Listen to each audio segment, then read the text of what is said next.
Olá, amigos amantes do cinema. Bem-vindos ao Cineclube Casarão. O Cineclube traz o melhor da produção audiovisual maranhense para você.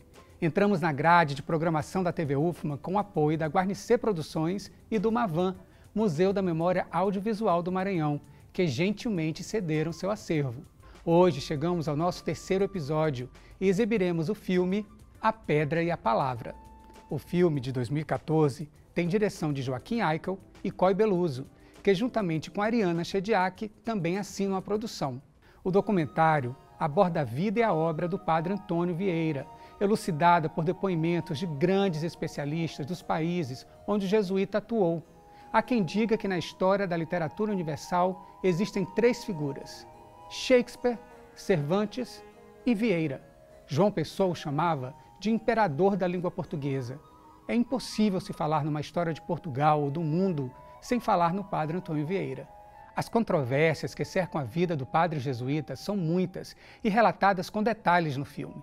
Por exemplo, é de conhecimento de todos que o padre lutava pela liberdade dos índios, pois que se encontravam em estado de desamparo.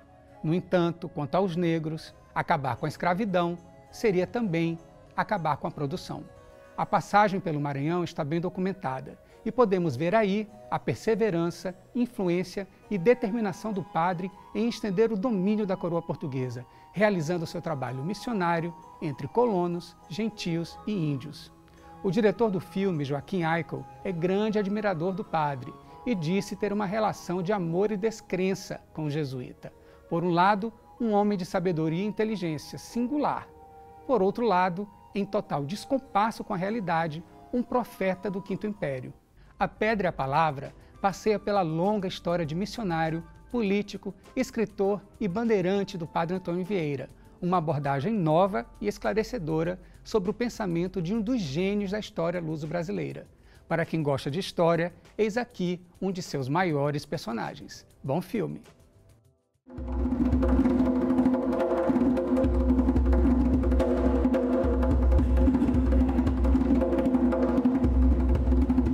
Na história da literatura universal existem três figuras: Shakespeare, Cervantes e Vieira. Era um homem de uma inteligência superior. Era um gênio. Se lançava de cabeça. Contraditório, exagerado. Era um homem obsessivo. Certamente de um ânimo extraordinário. Tem uma vontade obstinada e ele acredita em Deus. Místico, político. Professor, educador, missionário. Prático, racional. Ele é orgulhoso, ele é vaidoso.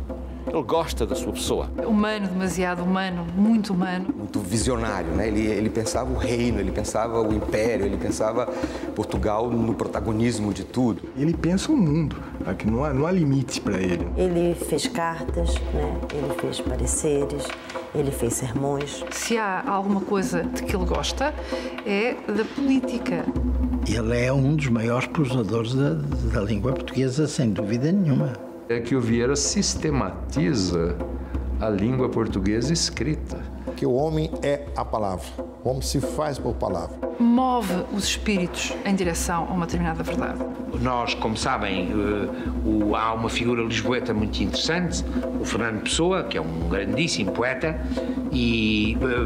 poeta e escrevedor, e que diz uma coisa, o que eu repito muitas vezes, chama ao padre António Vieira o imperador da língua portuguesa. Acho que é o melhor título que se pode dar. Não é rei, é imperador da língua portuguesa. Como é que se vai fazer uma história de Portugal e do Brasil sem falar no padre Antônio Vieira?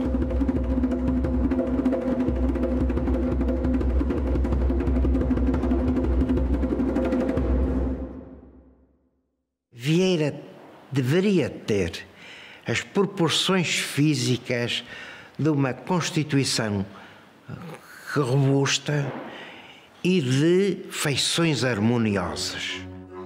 O que havia de mais fascinante na fisionomia do Vieira eram os olhos e a voz.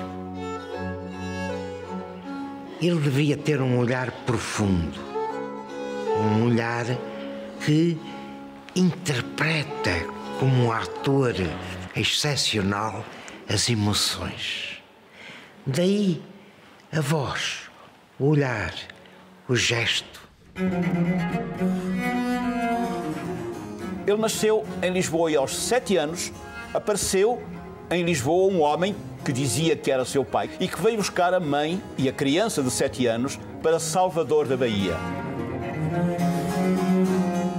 onde Vieira cresceu, onde ele se formou e onde ele frequentou o colégio jesuítas por cerca da idade de 14 ou 15 anos, quando optou, contra a vontade da família, por ser jesuíta.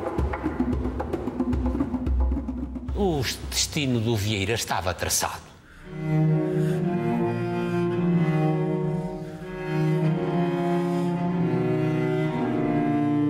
O pai de Vieira era um homem que era um homem culto, um escrivão, sabia ler, escrever, tinha uma formação. Ele era de origem alentejana, ele era mulato, porque a mãe dele era uma negra, que era, nessa altura, uma servidora, provavelmente ou escrava ou servente na casa dos senhores de União, que eram da zona de Santarém, e, portanto, Vieira tinha uma forte ascendência negra, ele era mestiço. O padre António Vieira nasceu aqui em Lisboa, muito cedo foi para o Brasil, o seu pai foi lá colocado, entrou no Colégio dos Jesuítas, parece que não seria um aluno muito brilhante, sobretudo nos inícios, e depois, ao fim do seu ensino secundário, ele quis continuar. Vieira estudou no Colégio Jesuítas de Bahia, primeiro como simples aluno e mais tarde, quando ele tinha os seus 15 anos, ele pediu para ser noviço, para entrar para a Companhia de Jesus. E realmente essa entrada na Companhia e a formação que ele veio a receber são da maior importância para compreender o padre António Vieira. Quem não percebe o que é a formação da Companhia de Jesus não pode perceber o seu percurso dele e de muitos outros jesuítas que ficaram célebres na história.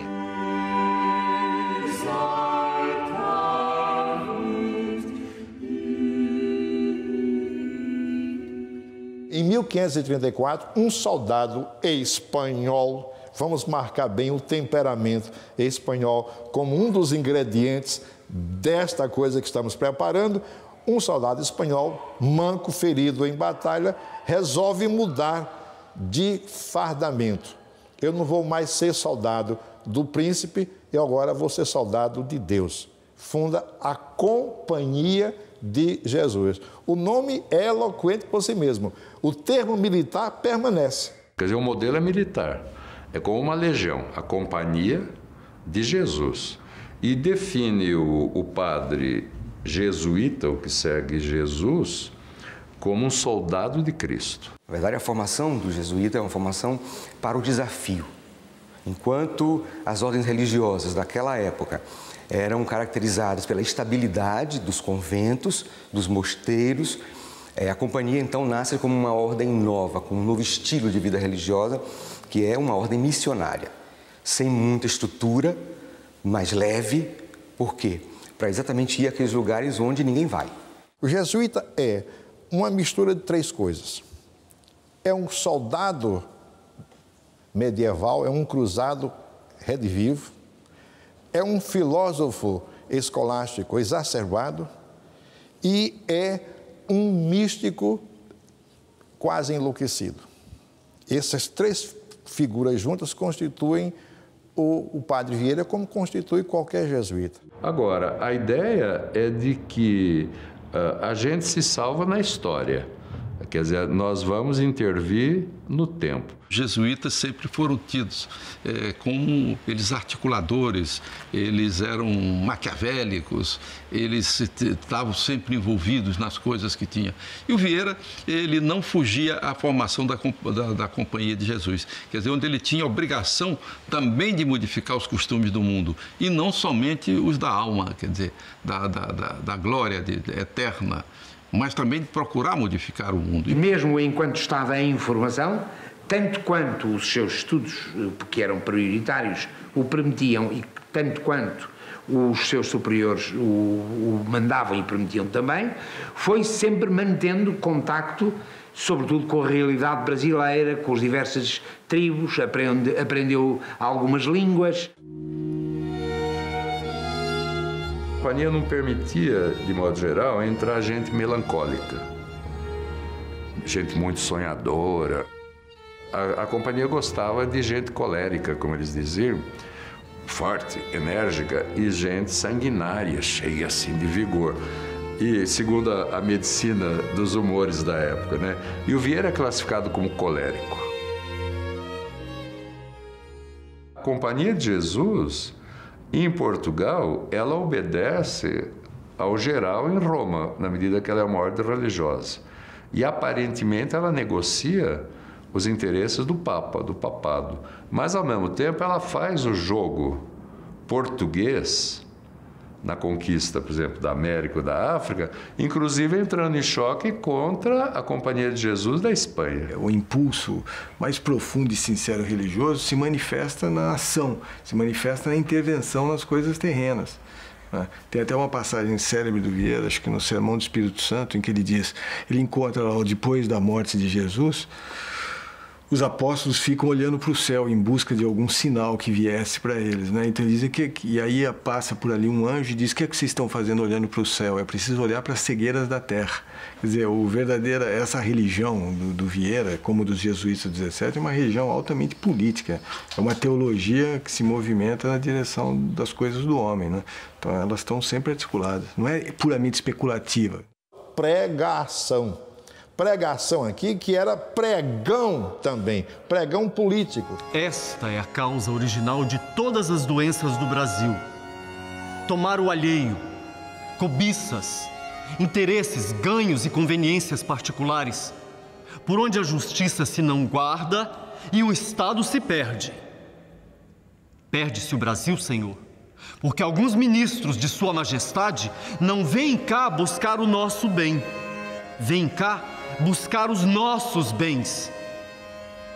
Assim como dissemos que se perdeu o mundo, porque Adão fez só metade do que Deus lhe mandou, guardar sim, trabalhar não. Perde-se o Brasil, porque alguns dos seus ministros não fazem mais do que metade do que o rei lhes manda. Vieira é um homem muito singular por várias razões. A primeira das razões é que ele é um grande patriota português. Primeira questão. É um homem que vivia com Portugal no coração. Não havia Ministério da Educação. Quem é que educava? As ordens religiosas. Não havia propriamente um sistema de saúde público. Quem é que tratava dos doentes? As misericórdias e as ordens religiosas. Não é? Não havia um sistema de comunicações, enfim, a não ser muito rudimentar, de umas carruagens que iam para o norte e para o sul. Era muito, enfim. Portanto, quer dizer, não havia não havia a separação da Igreja e do Estado, não é? Veja lá, imagine, o Dom João IV manda o padre António Vieira tratar do negócio de armas na Holanda. Para nós hoje, caramba, como é possível? Não é possível o Presidente da República de Portugal chamar-me ao Palácio e dizer: olha, você vai tratar de uma questão de armas e comprar armas aos holandeses. Não é possível, não é? Mas então era possível e era absolutamente normal. Quer dizer, ele não era nisso, não era um homem que andava a fugir das coisas. O cardeal Richelieu e o cardeal Mazarino eram primeiros-ministros de França. E eram cardeais, não é? E ninguém os atacava por isso. Atacava por serem bons ou maus, competentes ou incompetentes, honestos ou desonestos. Agora, o facto de serem cardeais não acontecia. Portanto, era um mundo muito diferente. Essa ideia da religião hoje, nós em geral ligamos com uma espécie de opção pessoal íntima, né? Você fala em religião como foro íntimo. E quando se fala, por exemplo, em política, se fala em assuntos do Estado ou em negócios, você pensa numa dimensão pública. E quando uma coisa interfere na outra, em geral, nós repudiamos, né? Uma interferência, por exemplo, da religião no Estado, coisa parecida. Ou mesmo o contrário. Nós também vemos como um mal religioso alguém que pensa todo o tempo em política, digamos, e isso parece não corresponder a uma sinceridade, digamos assim, da alma, né, pneumática. A energia que ele coloca na política não é diferente, e a motivação e o empenhamento e o gosto, o prazer que lhe dá a política não é diferente daquele que também lhe dá a projeção na dimensão mística, na dimensão utópica, teológica e divina. E nenhuma das duas é limitada. São as duas absolutamente ilimitadas. Que a ideia do Maquiavel, em última instância, é a ideia de uma separação, vamos dizer assim. É também uma ideia de separação, uma separação entre a instância propriamente religiosa e moral, né, ética, se quiser, e digamos, a instância do poder. Quer dizer, muitas vezes um príncipe tem que agir de uma forma amoral, não é? Ou uma forma absolutamente indiferente às questões religiosas para conseguir o bem do seu Estado e a sustentação do seu poder. Muitas vezes, pelo contrário, agindo piedosamente de termos morais, ele pode levar o Estado à ruína. Quer dizer, a grande questão do Maquiavel é uma questão, no fundo, trágica, porque o próprio Maquiavel não descrevia isso com euforia, não é uma descrição eufórica, é uma descrição de uma espécie de, vamos dizer assim, de tragédia humana. Quer dizer, o homem é de tal instância que a sustentação do Estado implica, de alguma maneira, na abdicação das formas religiosas ou daquilo que é. E as formas religiosas, por sua vez, levam muitas vezes à capitulação da vida civil. Isso é uma espécie de tragédia, ele via tragicamente. O Vieira, como boa parte dos jesuítas nesse momento e outras religiões, né, o pensamento católico como um todo, ele insistia numa espécie de unicidade desses valores. Quer dizer, a igreja não se separar, o pensamento religioso e moral não podia se separar do poder.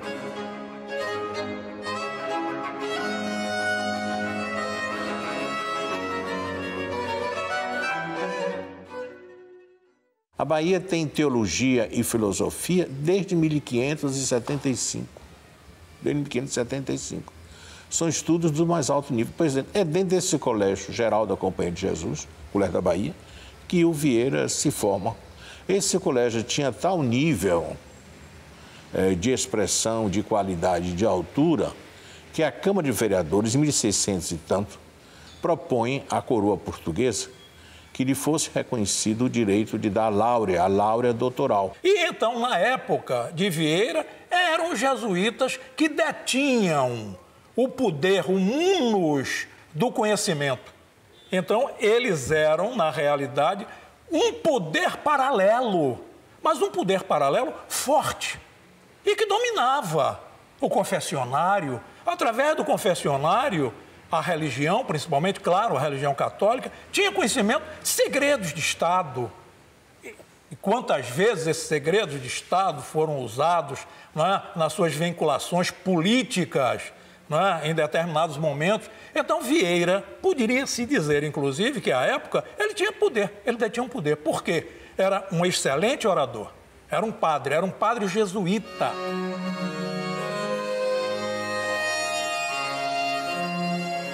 Porque quando o governador chegava aqui, ficava de quarentena com os jesuítas. Mas não era quarentena porque saltou com febre, não. Era uma espécie de quarentena para aprender as mazelas, as coisas da cidade. Sob as intrigas dos jesuítas e os jesuítas se meterem na política, os jesuítas sempre fizeram isso. No Brasil também é um momento chave, né? Porque era no século XVII que um narco do Brasil, um dos narcos mais ricos, que é o Nordeste, aí é conquistado pelos holandeses. A primeira invasão holandesa no Brasil ocorreu em 1624. Portugal, então sob o domínio da Espanha, não dispunha de recursos para expulsar os holandeses, que permaneceram por um ano entrincheirados em Salvador, até a chegada de uma frota espanhola, o que forçou a rendição flamenga. Vieira foi encarregado de escrever a carta que normalmente era escrita todos os anos para o Superior-Geral em Roma sobre os acontecimentos que afetavam a vida dos jesuítas no Brasil. A Carta Annua é um documento importantíssimo do ponto de vista da presença da primeira invasão holandesa. A Carta Annua é de 26 e o Vieira viu a cidade ser bombardeada. Em dia da aparição de São Miguel, que foi a 8 de maio de 1624, apareceram de fora na costa sobre esta baía 24 velas holandesas de alto bordo, com algumas lanchas de gávea. Mandou logo o senhor governador Diogo de Mendonça Furtado dar rebate. ajuntou-se a gente, que foram pouco mais ou menos 3.000 homens, e armados, cada um como pôde, se repartiram em companhias, deram cargos e assinaram estâncias. Na mesma tarde saiu o senhor bispo Dom Marcos Teixeira com uma companhia de eclesiásticos armados, não só para animar a gente, mas para, com a espada na mão, se defender e ofender, se fosse necessário, ao inimigo. E, correndo todas as estâncias, exortava a todos, como verdadeiro prelado e pastor, a pelejarem até a morte. Por esta causa, sempre venceriam. Ele acompanhou tudo isso de perto. A tentativa dos holandeses de atacar Salvador, e de fato atacaram e conquistaram, ficaram um ano. Depois, de longe, a conquista de Pernambuco, não é, pelos holandeses. 10 anos de ocupação holandesa, dos 25, ele acompanhou. Saídos aqui de Salvador, os holandeses foram para Recife, porque Recife era uma capitania donatária. Aqui era a capital do Estado. Então, era preciso defender, porque era a capital do Estado do Brasil. Ao passo que Pernambuco era uma capitania donatária, então pertencia a um particular. Então, a corte da Espanha não estava tão preocupada em defender um bem particular. E então foi muito mais fácil para os holandeses entrarem em Pernambuco, porque as defesas eram menores e, além disso, havia o problema. Se os holandeses, que era quem distribuiu o açúcar, não estavam distribuindo e o açúcar estava sendo ali armazenado, o que fazer com açúcar? Ninguém vai viver comendo açúcar. Então, parece que, num primeiro momento, houve, assim, uma certa facilitação pelos senhores de engenho para que os holandeses, de fato, ocupassem o Nordeste, porque isso significava poder vender o seu açúcar e, portanto, ter dinheiro, etc. Baseados no Recife e com o comércio do açúcar restabelecido, os holandeses ganham força para voltar a atacar Salvador em 1640. Uma frota luso-espanhola estava na Bahia, mas completamente desastrada. Tinha sido derrotada no mar, uma frota mal preparada, não havia dinheiro, não havia condições, os soldados estavam mal pagos, os soldados estavam mal vestidos e Vieira estava ao corrente de todos esses problemas. E Vieira pregava sermões para tentar moralizar as tropas, para tentar dar energia às tropas. Há um sermão no qual ele chega a chamar a atenção de Deus, dizendo-lhe, enfim, parece que não valorizais os esforços que nós portugueses estamos fazendo para conquistar e aumentar o império da cristandade, não é? E, portanto, parece que estás a dar aos holandeses alguma vitória sobre nós portugueses e, de facto, isso não é compreensível. Ele ousou desafiar o próprio Deus. Se destinastes estas terras aos piratas da Holanda, por que lhes não destes enquanto eram agrestes e incultas? Tantos serviços vos tem prestado esta gente pervertida e apóstata, que nos mandastes primeiro a nós desbravar estas terras e edificar cidades, para depois de cultivadas e enriquecidas, lhes entregares? Assim hão de beneficiar os hereges e os inimigos da fé dos trabalhos portugueses e dos suores católicos? Entregai, Senhor, entregai o Brasil aos holandeses, entregai-lhes as Índias, entregai-lhe as Espanhas, entregai-lhe quantos temos e possuímos, pondo em suas mãos o mundo. E a nós, portugueses e espanhóis, deixai-nos, repudiai-nos, desfazei-nos, acabai-nos. Mas só vos digo e lembro a vossa majestade, Senhor, que estes mesmos que agora desfavoreceis e lançais longe de vós, pode ser que os queirais algum dia e que os não tenhais. Agora, no caso ibérico em particular, era realmente um momento terrível, né? Porque Portugal tinha conseguido, em 1º de dezembro de 1640, aclamar um rei próprio. Foi a restauração portuguesa, que transformou o Duque de Bragança em rei de Portugal. Quando, em 1640, se dá a Revolução Portuguesa, que nos liberta dos espanhóis, da coroa espanhola. Veio uma deputação de brasileiros, portugueses, brasileiros importantes, para prestar homenagem ao novo rei, Dom João IV. E nessa comitiva, uma das pessoas enviadas foi exatamente o padre António Vieira. Vieira desembarca na corte e de imediato cai nas graças do rei, que fica impressionado com o poder de persuasão de seus sermões. E foi a partir daí que ele teve que ser praticamente, enfim, cedido pela Companhia de Jesus para o serviço do rei. Coisa que na Companhia de Jesus não foi fácil. Começou logo e de imediato a criar algumas inimizades. Vieira era considerado, apesar de tudo, como quase um estranho. Ele não tinha sido educado em Lisboa, ele era mestiço, ele vinha do Brasil. E até esse momento, a glória dos jesuítas era uma glória daqueles que tinham sido formados no reino. Teve contactos, impressionou muito o rei e daí gerou-se uma amizade e uma comunidade de interesses tão grande que o rei conseguiu manobrar as coisas e foi permitido que o padre António Vieira aqui ficasse em Lisboa e em Portugal. E aqui teve uma atividade extraordinária de corajosa e genial pregação. Ele dizia as verdades todas e não tinha medo, mesmo as verdades desagradáveis, de conforto e, sobretudo, educação dos príncipes.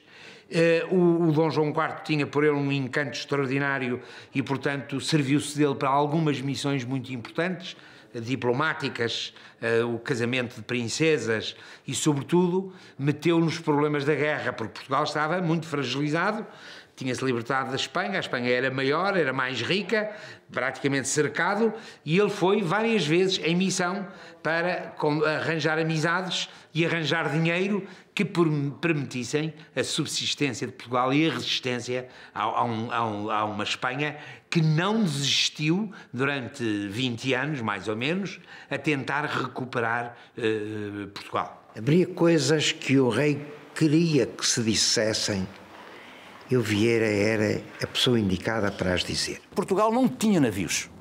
Portugal ficou desamparado no momento da restauração. E foi o trabalho de Dom João IV de tentar criar amizades com outros países, com alguns dos países da Europa que estavam mais sensíveis à situação de Portugal. O rei o manda, por exemplo, ir para a França, ele vai. O rei o manda ir para a Holanda, ele vai. O rei manda, por exemplo, Vieira fazer uma missão fracassada em Roma. Aquela ideia que ele foi lá para conspirar o assassinato do governador espanhol de Nápoles. E, ao mesmo tempo, para negociar em Roma o casamento do príncipe português com uma princesa espanhola. Quer dizer, foi lá fazer um jogo duplo. Diplomacia paralela. O Vieira nunca foi um diplomata designado pela corte, mas era um diplomata paralelo que acompanhava não só embaixadas e embaixadores, como também era enviado em missões de sondagem ou missões de preparação, missões diplomáticas importantes. O embaixador itinerante de um rei sem futuro. Foi uma espécie de embaixador extraordinário, embaixador sem cargo, né? E foi por todos os países da Europa tentando negociar a paz com justamente a paz com Portugal, né? Isso ele se dirige, que naquele momento estava em guerra simplesmente com os dois dos estados mais fortes do mundo, né? De um lado Espanha, de quem se separou, e de outro a Holanda, que era uma potência naval impressionante. E também com os holandeses que ocupavam Angola e São Tomé, que era o local onde os fazendeiros do Brasil os colonos brasileiros, se podiam abastecer em escravos. Não havendo Angola, não havendo Pernambuco, Portugal não tinha qualquer hipótese de continuar como um país independente.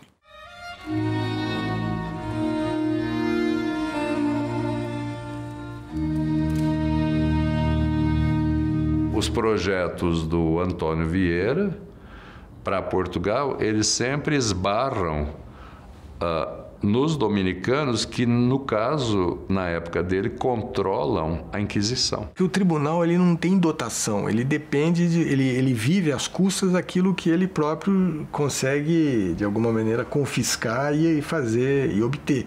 Uma vez instaurado o tribunal, há uma lógica que vem com ele de subsistência do tribunal. Possivelmente esse tipo de lógica da subsistência do tribunal levou a certas posições rigoristas de manutenção da, digamos assim, do repúdio aos judeus e mesmo a confisco de bens e tudo mais. Entretanto, Vieira aconselhava o rei e fazia tudo o que era possível para que se criasse uma companhia de comércio semelhante à companhia de comércio holandesa para tratar do negócio do açúcar do Brasil e angariar dinheiro. E em 1649 essa companhia foi feita, à semelhança da companhia holandesa, com capitais de judeus. Ele percebeu logo depois da restauração, ele percebeu que Portugal estava um pouco arruinado e que precisava dos judeus. E então também protegeu os judeus. O padre António Vieira sabia perfeitamente que os judeus controlavam o comércio mundial do açúcar. E era no açúcar do Brasil que estava a salvação do reino. O Dom João IV manda que, de fato, se crie a Companhia de Comércio e baixa um alvará régio dizendo que não se deveria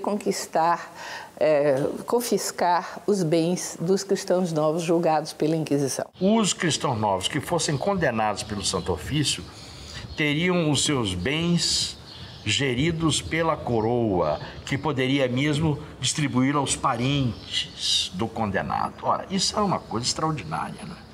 Porque mantinha o patrimônio na rede familiar e na rede comercial, né, dos cristãos novos. Ele percebia claramente que a manutenção dos judeus era uma forma de reforço do Estado.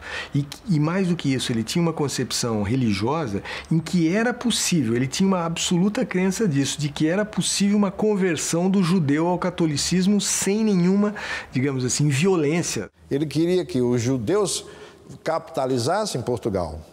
Evidentemente que isso não era do interesse da Inquisição, mas era de interesse político de Portugal. Era possível, a seu ver, a conciliação, digamos, dessas posições judaicas com um tipo de catolicismo, de modo a ter uma espécie de incorporação do judaísmo, nunca de forma a colocá-los em pé de igualdade. Não havia um ecumenismo, digamos, democrático nesse sentido. Havia um esforço de submissão de uma religião à outra, mas com uma passagem absolutamente, vamos dizer assim, provável do ponto de vista doutrinário. O Santo Ofício não aceitou isso de maneira nenhuma e apelou ao Papa. Não é? Apelou ao Papa.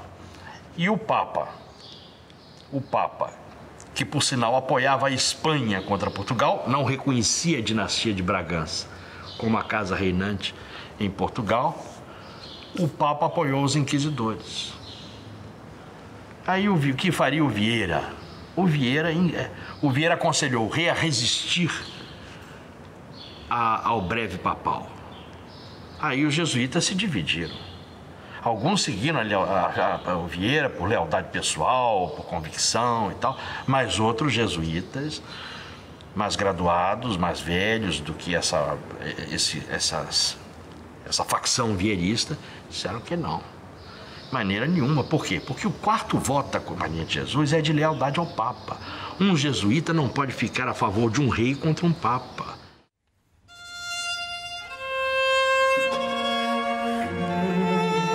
A imagem de Vieira estava não destruída, não estava gasta. O próprio Dom João IV é atacado duramente pelo tribunal a partir da adoção das posições do Vieira. Ele perdeu um pouco a noção, né, de até onde podia ir um jesuíta. Quando uma pessoa considera que tem missão, muitas vezes ela vai em frente fazendo erros e acertos, entende? Todos os meios seriam justificados desde que o fim fosse bom. Dom João IV não tinha aprovação sequer de Roma. Chegou a ser excomungado depois de morto. Isso tudo dirá de como Vieira agia temerariamente. Ele era um padre jesuíta. Aquela não era a sua função. A Inquisição foi altamente popular em Portugal, como era na Espanha. A tal ponto que quando Vieira, por exemplo, se posiciona contra, ele é queimado em Coimbra, como se sabe, em efígie. Não é? Queimado como homem contrário à fé, contrário à religião. Quer dizer, o dia dos autos de fé era um dia de festa também. Né? No púlpito, o Vieira falava com a liberdade dos pregadores. Porque se havia uma censura da Inquisição, não havia propriamente uma censura no púlpito, porque não havia depois forma de controlar o que o pregador disse no púlpito. Então, o grande pregador que deslumbrava toda a gente do alto de um púlpito não conseguia resolver os problemas do reino, nem aconselhar o rei, finalmente, a tomar as decisões mais convenientes. Então, num determinado momento, o Vieira tinha um tal número de inimigos, digamos, em Portugal, das suas ações, que foi pedida, inclusive, a expulsão dele da ordem e foi concedida por parte de Roma. E só não foi aplicada porque o Dom João IV fez com que se suspendesse essa determinação da expulsão, dizendo que tudo que o Vieira tinha feito em função da ordem que ele dava como rei. Portanto, se a ordem o condenasse por isso, ele ia entender que a ordem se colocava contra o rei de Portugal, o que evidentemente fez com que a companhia tivesse menos empenho em expulsar o Vieira.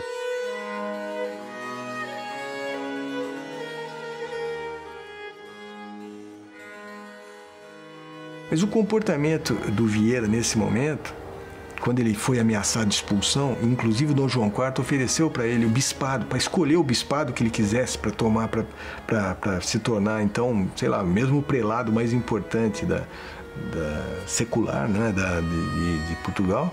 O Vieira se comporta aí de uma maneira extraordinariamente humilde. Ele diz que preferia ser a sombra do porteiro da Companhia de Jesus do que ser expulso dela ou ser o mais alto prelado em qualquer outra. Evidentemente é um temperamento que dificilmente se coaduna com uma ideia de obediência ordinária, vamos dizer. Desgastado politicamente e com todas as suas missões diplomáticas fracassadas, Vieira perde o protagonismo que existia no reino e aí começa a sua atividade missionária. Em janeiro de 1653, ele chega ao Maranhão. E o homem que comia na mesa dos príncipes e que frequentava as embaixadas, que andava vestido de fidalgo, agora vai comer caranguejo com farinha de pau. Agora vai viver entre os homens mais primitivos da terra, que estão na idade da pedra, arco e flecha. E começa a se fazer missionário verdadeiro. Em 1648, o estado do Maranhão e Grão-Pará era um território inóspito e hostil. A ordem social era subordinada aos interesses do poder local. Uma população de poucas centenas de colonos e milhares de índios habitavam a região. A população indígena no Brasil foi radicalmente reduzida com a atuação dos chamados bandeirantes e predadores em geral de índios, né? Eles matavam muito índio.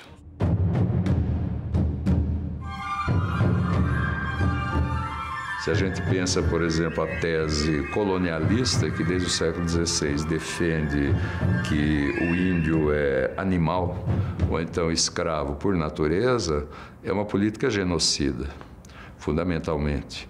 Agora, nós encontramos desde o século XVI, já com Nóbrega ou Anchieta, a hipótese da Igreja Católica, que é uma hipótese contra Martinho Lutero, Calvino, Maquiavel, é uma hipótese anti-herética que afirma que o índio é gente. Só que uma gente bárbara, bestial, como diz o Antônio Vieira, boçal, e que tem que aprender a recuperar a memória de Cristo. E daí, então, a função que a Companhia de Jesus tem desde o século XVI. O rebanho que Cristo encomendou a São Pedro eram nações bárbaras e incultas, nações feras e indômitas, cruéis e carniceiras, sem humanidade, sem razão e sem lei. Se em outras terras era necessário aos apóstolos e aos seus sucessores muita experiência e muito amor de Deus para ensinar, nesta terra do Brasil, é necessário muito mais, porque a gente destas terras é a mais bruta, a mais ingrata, a mais inconstante, a mais avessa, a mais trabalhosa de ensinar de quantas há no mundo. Tudo aquilo que interessa aos colonos é ter escravos para trabalhar, ter escravos para as suas lavouras, para o açúcar, para o tabaco, para as drogas do sertão. E ele não consegue harmonizar as suas ideias, as ideias que ele vem desempenhar no Maranhão. Ele tem ordens do rei para fazer aldeamentos, para cristianizar os indígenas.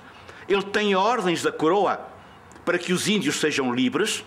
Ele não consegue isso, porque tudo lhe é um obstáculo. Tanto os governadores como os colonos opõem-se à atitude dos jesuítas e àquilo que eles representam. E Vieira percebe de dentro do próprio projeto colonial as suas contradições e elabora contra todo mundo um discurso contra o colonialismo, um discurso que é a reivindicação primeira do nativismo pátrio contra a invasão do colonizador. A proibição da escravidão dos índios no Brasil impede que o colono tenha acesso a uma mão de obra barata, imediata, que era o índio solto no mato. Os jesuítas não queriam que os brasileiros, índios brasileiros, fossem escravizados. Para Vieira, né, os índios eram livres, estão livres, né? Só podem ser escravizados aqueles que já eram escravos de outros índios, certo? E devem, como súditos livres, servir ao império. 1/3 do ano, né, para servir à coroa, 1/3 para eles mesmos e 1/3 aos colonos, enquanto os colonos, né, querem, né, torná-los escravos, né, todo o tempo. Este povo, esta república, este Estado, não se pode sustentar sem índios. Quem nos há de ir buscar um pote de água ou um feixe de lenha? Quem nos há de fazer 2 covas de mandioca? Hão de ir nossas mulheres? Hão de ir nossos filhos? Primeiramente, não são estes os apertos em que vos hei de pôr, como logo vereis. Mas quando a necessidade ou a consciência obriguem a tanto, digo que sim e torno a dizer que sim. Que vós, que vossas mulheres, que vossos filhos e que todos nós nos sustentássemos dos nossos braços. Porque é melhor sustentar do suor próprio que do sangue alheio. Ah, fazendas do Maranhão, que se esses mantos e essas capas se torceram, haviam de lançar sangue. Porque no Novo Testamento eram só 3 os reis magos que foram visitar Cristo. Eles eram só 3 porque um deles representava a Europa, o outro a Ásia e o outro a África. Não havia um rei americano, né? Aí ele diz assim, mas Deus quis ou quer que o mundo continue sendo criado. Então Deus escolheu um país, que é Portugal, que por meio dos descobrimentos, os reis da dinastia de Avis, o Dom João II, o rei Dom Manuel, foram à Ásia, mas também foram à América. E eles são os reis que trazem a América para Cristo. Ele mostra a história humana exatamente como essa apoteose final, né? Em que a maravilha vai se instaurar na face do mundo. O Quinto Império.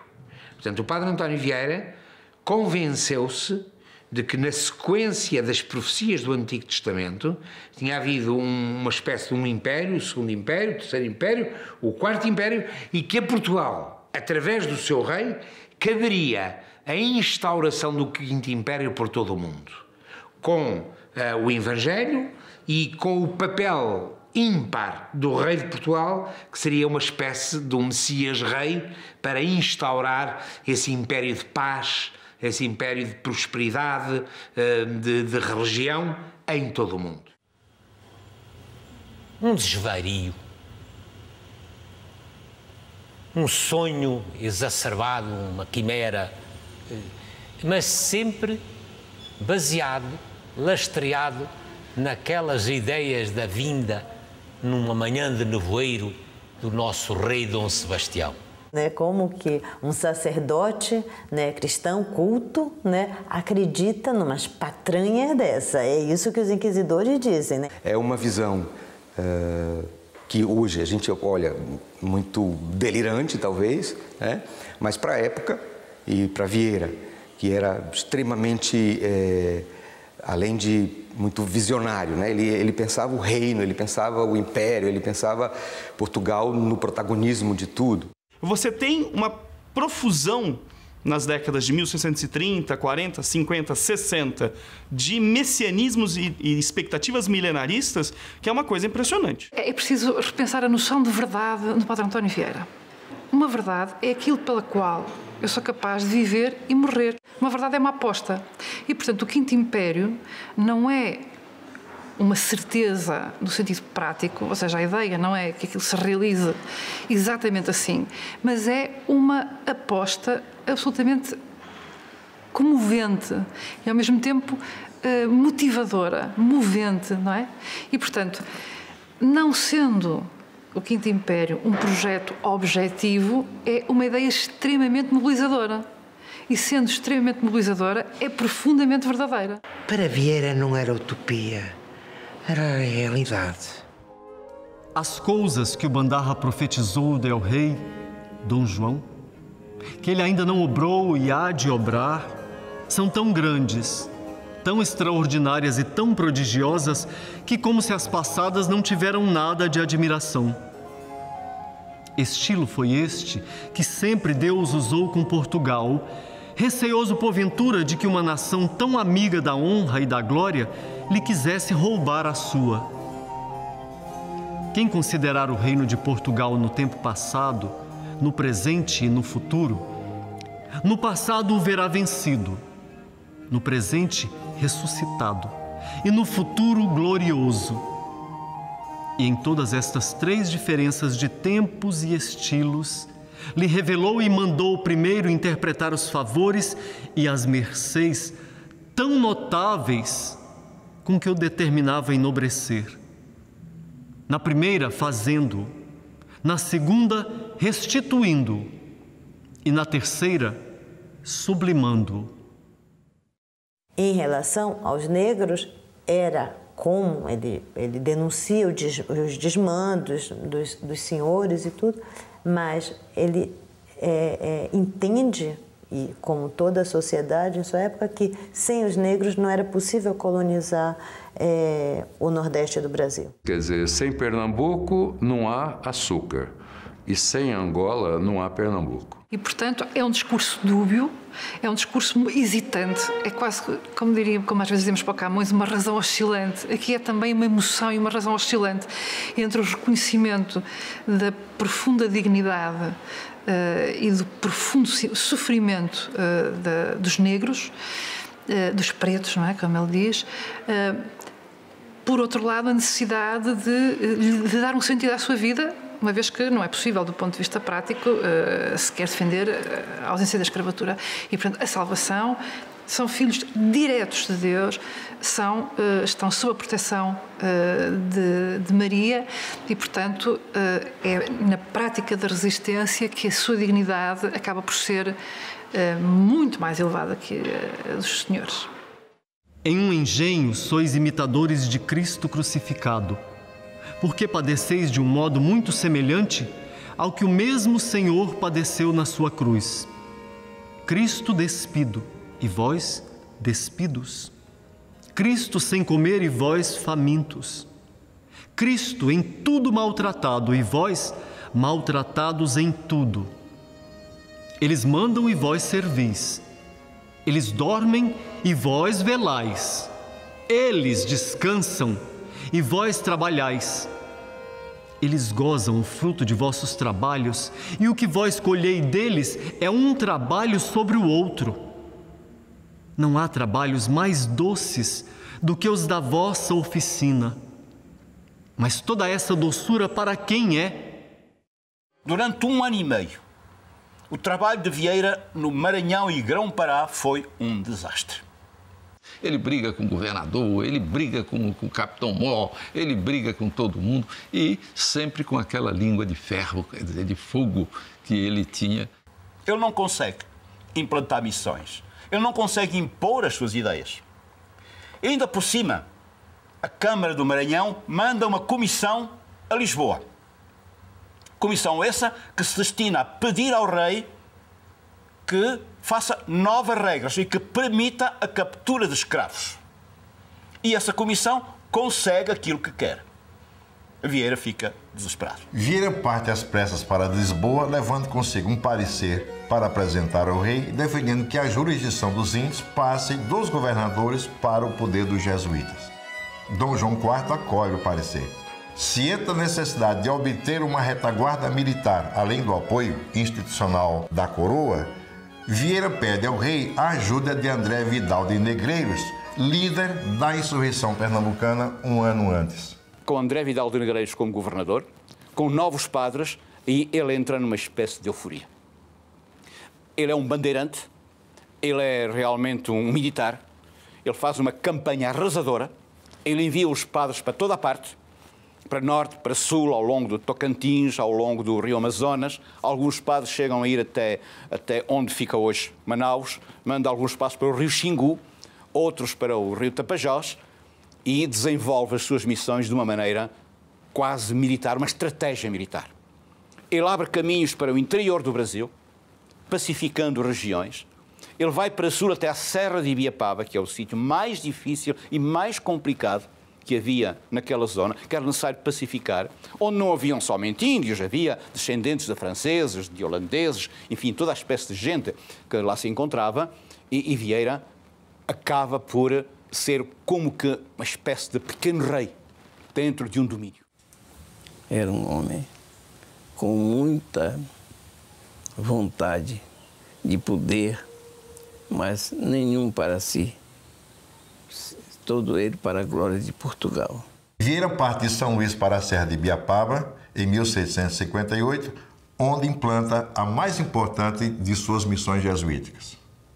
Eu acredito que nós podemos ter interesse no Antônio Vieira também, pensando, por exemplo, a triangulação África, Portugal, Maranhão e Brasil, no século XVII. A ação dele com a missão de Ibiapaba foi exatamente de ligação desses dois estados, né? Ligação física, concreta, né? O que fez com que, enfim, mais tarde, de fato, esses dois estados se reunissem, né? E não se tornassem, como no resto da América Latina, um estado do Peru, um da Colômbia, um da Bolívia. Eles contribuíram muito para a ocupação do território. Então, porque toda vez que se criava um vicariato, né, quer dizer, passava a ter um vigário, uma igreja, aí depois virava uma freguesia, ou vice-versa, e depois virava uma vila pelas cartas régias, né, que determinavam que uma freguesia se transformava em vila e depois se transformava em cidade. A presença da coroa portuguesa se fazia mais eficiente, né? Então, Portugal começava a controlar mais o território, cobrar imposto, saber da vida comercial daquele lugar e tudo mais. Os portugueses foram os pioneiros disso que nós chamamos hoje de globalização. Foram os portugueses que europeizaram o mundo. A língua portuguesa foi a primeira língua a ser falada em todos os continentes. Vieira é um dos responsáveis, eu não tenho dúvida, né, de que o Brasil, como um Estado, tivesse se mantido, né, por essas ligações, né, que foram estabelecidas pelos missionários jesuítas, principalmente. Ele chega ao Maranhão, encontra 17 missões e quando ele sai, 8 anos depois, ele deixa 51 missões. Dom João IV morre em 1656 e o trono é ocupado pela rainha Dona Luísa de Gusmão até a maioridade do herdeiro. As disputas que então ocorrem na corte pelo poder dificultam a governação e Vieira fica em situação vulnerável. Vieira, ele entrou em choque, porque o que ele pretendia era manter ou conseguir a liderança ou a sujeição espiritual e temporal de todos os índios aos jesuítas. E Vieira mantém as suas missões, mas os conflitos com os colonos são cada vez maiores, até que o conflito rebenta em 1661. Terminou ele sendo preso no Pará, enviado para o Maranhão e mandado de volta para Lisboa em 1661, juntamente com 32 padres jesuítas que o acompanhavam, todos presos. E quando Vieira chega ao reino, acontece outro desastre na vida de Vieira, é que a rainha regente pouco tempo dura na governação do reino e é substituída por um grupo de jovens, Conde Castelo Melhor e os seus amigos, que tomam conta, que entronizam o rei demente, Dom Afonso VI, e tomam conta do governo. E aí Vieira está completamente desamparado.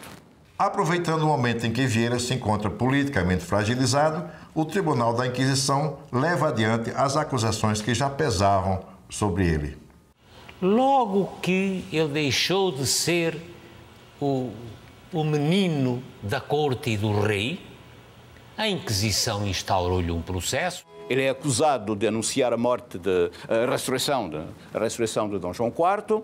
Ele é acusado de proteger os judeus. Ele é acusado de escrever coisas que são tão próximas da heresia e começa o processo. Quando ele é preso pela Inquisição em 63, eles impõem a ele uma espécie de silêncio obsequioso. Ele não pode falar nada, ele está preso. E eles não permitem, para humilhar, que ele tenha acesso a nenhum texto. E em Coimbra, ele está na cadeia da Inquisição, ele fica 5 anos lá. Eles ficam humilhando ele e pedindo que ele responda coisas cabeludíssimas de teologia sem acesso aos textos dos doutores. Ele fica lá quietinho.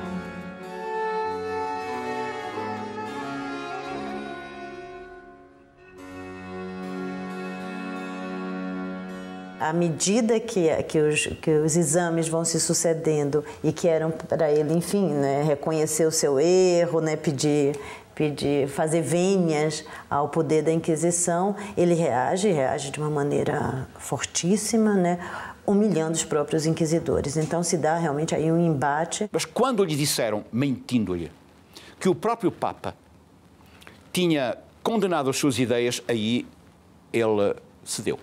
Ele não se defendeu mais. E jamais ele se desculpou do que ele disse ou do que ele fez. Ele se justifica no sentido de que ele pode ter errado, né, como homem, né, mas o seu pensamento, né,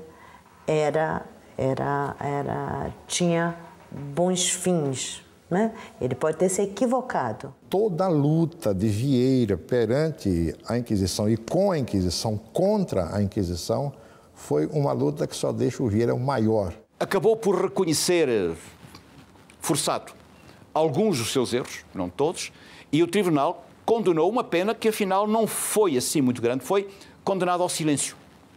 Ele devia ficar em residência permanente no Colégio Jesuítas e não podia mais pregar.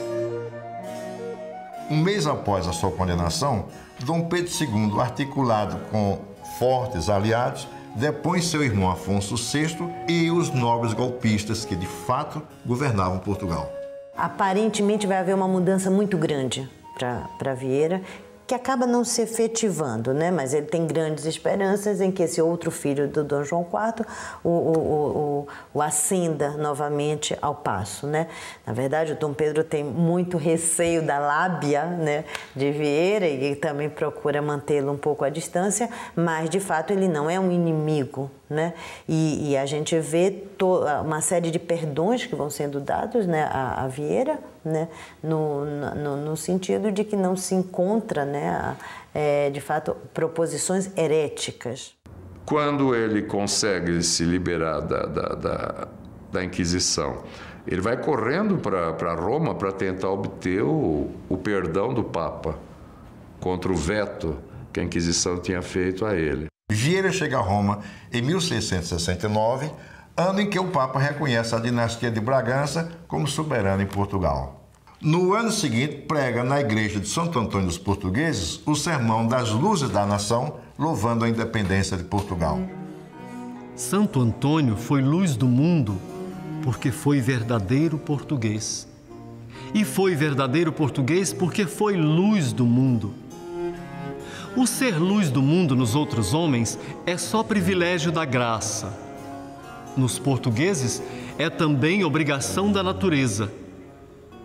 Os outros homens, por instituição divina, têm só a obrigação de ser católico. O português tem a obrigação de ser católico e de ser apostólico. Os outros cristãos têm a obrigação de crer a fé. O português tem a obrigação de a crer e também de a propagar. É glória singular do Reino de Portugal, só ele, entre todos os do mundo, ter sido fundado e instituído por Deus. Não para o fim político, que é comum a todos os reinos e a todas as nações, mas para o fim apostólico, que é particular deste reino e desta nação. Ele nunca pregou nas grandes igrejas de Roma.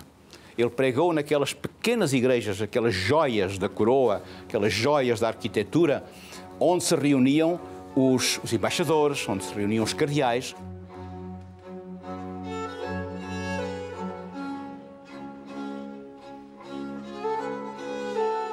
Em alguma das cartas ele se queixa, né, de ser ali tão bem cotado, né, mas que ele não pode de fato atuar, né,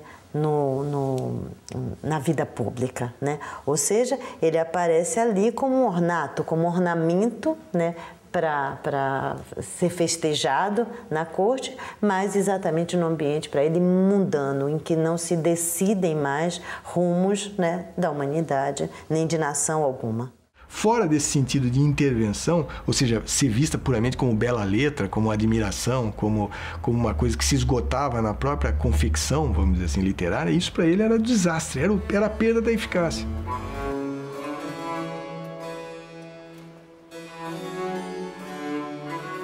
Lendo na sequência temporal, desde 1630 até 1690 e pouco, quando está fazendo sermão, a gente poderia fazer uma história de acontecimentos em que Antônio Vieira esteve falando segundo a liturgia.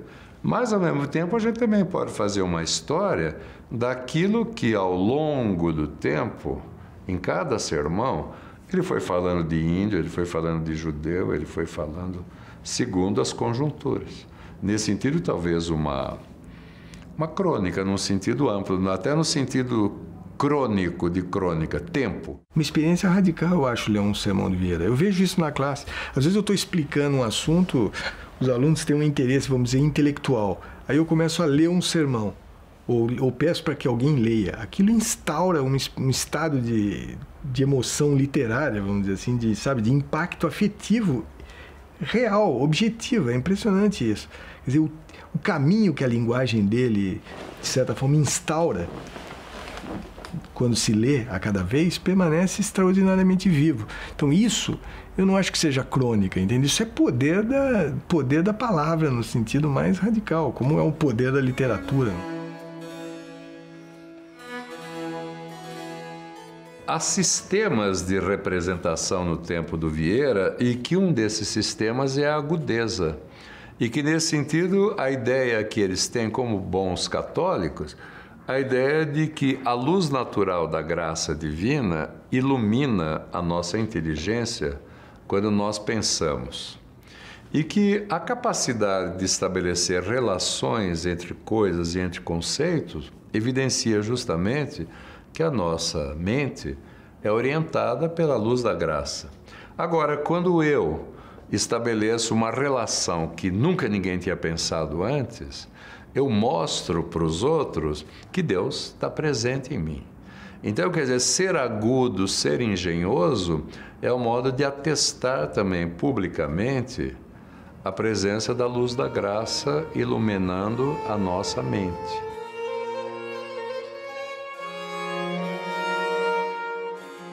Que na pobreza e na riqueza, na glória e na humilhação, ele nunca perdeu a sua espinha dorsal, quer dizer, ele sempre foi o mesmo.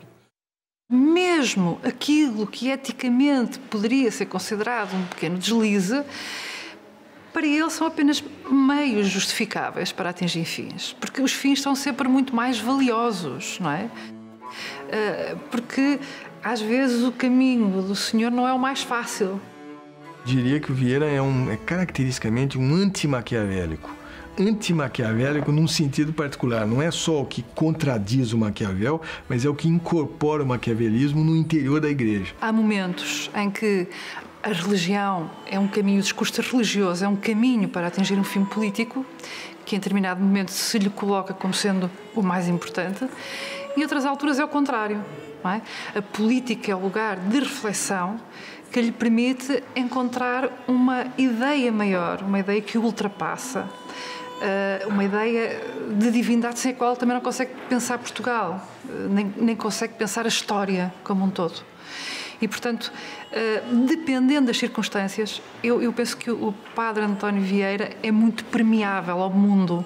O fato dele ser religioso e de ser crente, né, e sinceramente crente, não há dúvida, faz com que ele tenha uma capacidade de se lançar sobre todas as coisas, absolutamente distintamente, e estabelecer relações surpreendentes entre elas, porque tudo tem origem em Deus. Quer dizer, Deus é um elemento que imanta o conjunto do universo, e não um lugar redutor, autoritário, uma margem, digamos assim, negativa, que nós temos esse tipo de ideia, né? Quer dizer, o que é fantástico nele é que a ideia de religião, a ideia de Deus, de Cristo, é uma espécie de motor de pulsação significativa, entende? Que todas as coisas se relacionam e se imantam mutuamente. Então a ideia do Vieira é que ou ele está num barquinho lá no meio do Tocantins, no meio da selva amazônica, ou ele está em Haia, ou ele está na corte da Ana de Áustria, na França, negociando com o Mazarino, ou ele está no palácio da Rainha Cristina da Suécia, ele está sempre no centro do mundo. Quer dizer, o mundo não tem um centro para ele, quer dizer, porque ele está com Deus e Deus está em toda parte. Essa é a ideia. Para além dos sermões que pregou da sua fama, para além de ter vivido os seus momentos de glória como pregador em Roma, houve duas coisas que Vieira conseguiu. A primeira das coisas foi, ele conseguiu que o Papa mandasse fechar o Tribunal da Inquisição e acabar com as execuções. Ele acaba escrevendo um texto que aparece anônimo, né, em colaboração, denunciando os desmandos do Santo Ofício, o que faz com que a Santa Sé proíba o exercício do Santo Ofício em Portugal até o esclarecimento, né, dos seus abusos. Né? Foi a maior vitória de Vieira, foi a vingança de Vieira para com a Inquisição. O que torna a Inquisição mais ainda, né, feroz contra Vieira, mas não será possível, né, nenhuma ação, porque ele consegue igualmente um breve, né, do Papa Clemente X, isentando, né, no presente, no passado e no futuro, de qualquer ação da Inquisição. Que o isentava a ele eternamente, perpetuamente, de qualquer jurisdição da Inquisição. Portanto, o padre António Vieira era intocável pelo lado da Inquisição. Após 6 anos de residência em Roma, Vieira retorna a Lisboa, ainda na esperança de participar novamente da política do reino, o que não acontece. E depois, claro, Vieira tinha 70 anos, estava a chegar aos 70 anos, escrevia os seus sermões, queixava-se muito em Roma das temperaturas de Roma, muito frio de inverno, muito quente de verão, fez umas curas nas termas, queixava-se da doença em Portugal e, sobretudo, ele tinha muitas saudades da Bahia. Vieira embarca para a Bahia em janeiro de 1681, na última de suas 7 travessias oceânicas. Ele diz assim: aos 70, não tenho ninguém mais a quem a minha presença faça falta. E não tenho ninguém mais a quem a minha ausência cause saudade. Agora eu começo a viver com privilégios de morto. É um momento em que ele, então, a sua obra literária, né, se compõe, porque os sermões, enfim, depois de tantas peripécias, né, de sua vida, os sermões estavam dispersos, é aí que ele vai compor essa obra sermonística, parinética toda. E, enfim, é um período de reconhecimento, né, na sua província do Brasil. E acaba por passar os últimos anos da sua vida no Brasil, já com bastante idade, numa quinta que eu não tive a oportunidade de visitar, a Quinta do Tanque, onde acabou por morrer com 90 anos, mas onde teve uma coisa muito boa para ele e para nós. É que teve a oportunidade quase única de poder rever por escrito todos os seus sermões.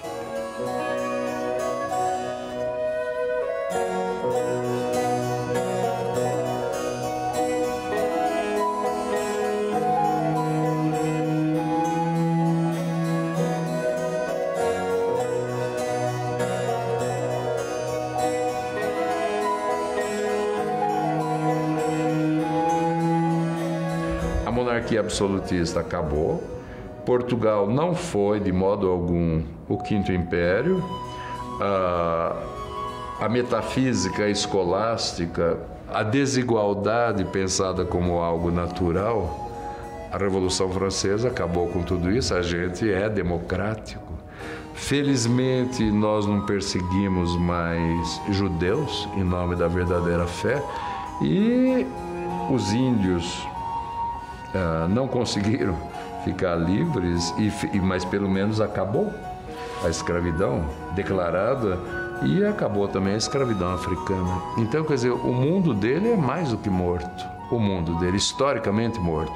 Agora, sobrou essa espécie de ruína, parece um iceberg flutuando assim no mar do tempo, né?